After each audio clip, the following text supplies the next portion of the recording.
Galícia, País Basc, Castella i Lleó, per exemple, les assemblees medievals de les classes populars a Castella es deien concejo abierto, o sigui, fa 1000 anys es deia concejo abierto, al País Basc es deia Alzarre, altres llocs com de Galícia, Cancelo Abierto, o sigui, l'assemblea de la gent, del poble.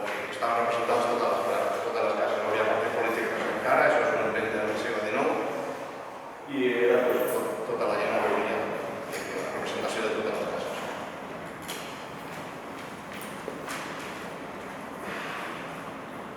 Igual.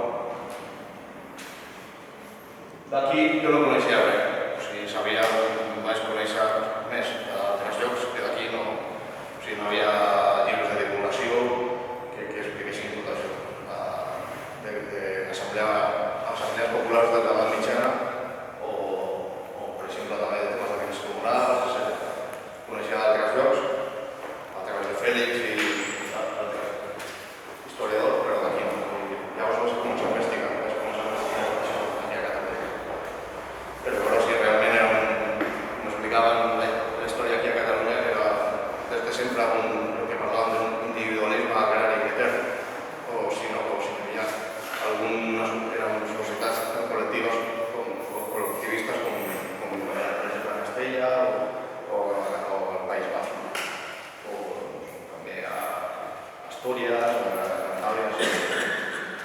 Jo vaig començar a investigar a nivell de llibres acadèmics, arxius, sense cap pretensió d'un llibre, com he dit, però vaig trobar tantíssima informació a nivell acadèmic que no es divulgava, que al final vaig decidir fer un llibre.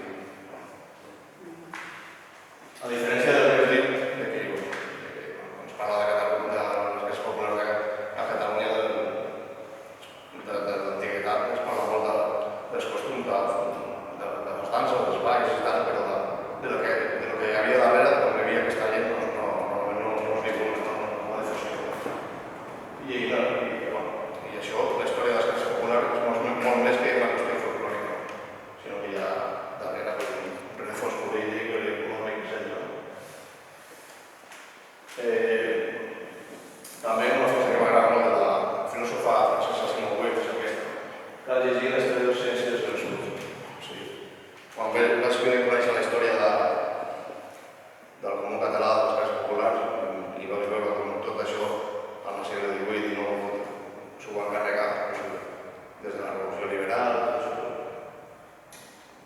vaig veure que havia de donar veu a aquesta gent que d'alguna forma són els meus avantpassats també.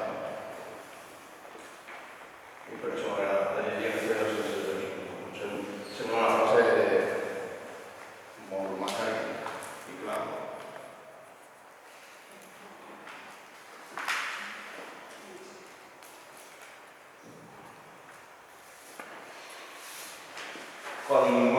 No sé si coneixeu el tema de béns comunals, si us sona aquest concepte.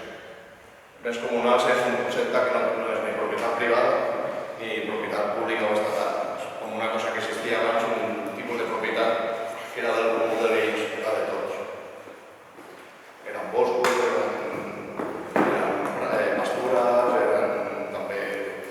havia també a nivell no només de natural, sinó recursos que eren forts minerals, molis comunals, etc. que eren de tots. No hi havia un estat que tingués la propietat sobre això, sinó que sobretot eren propietat a nivell local. I el que m'ha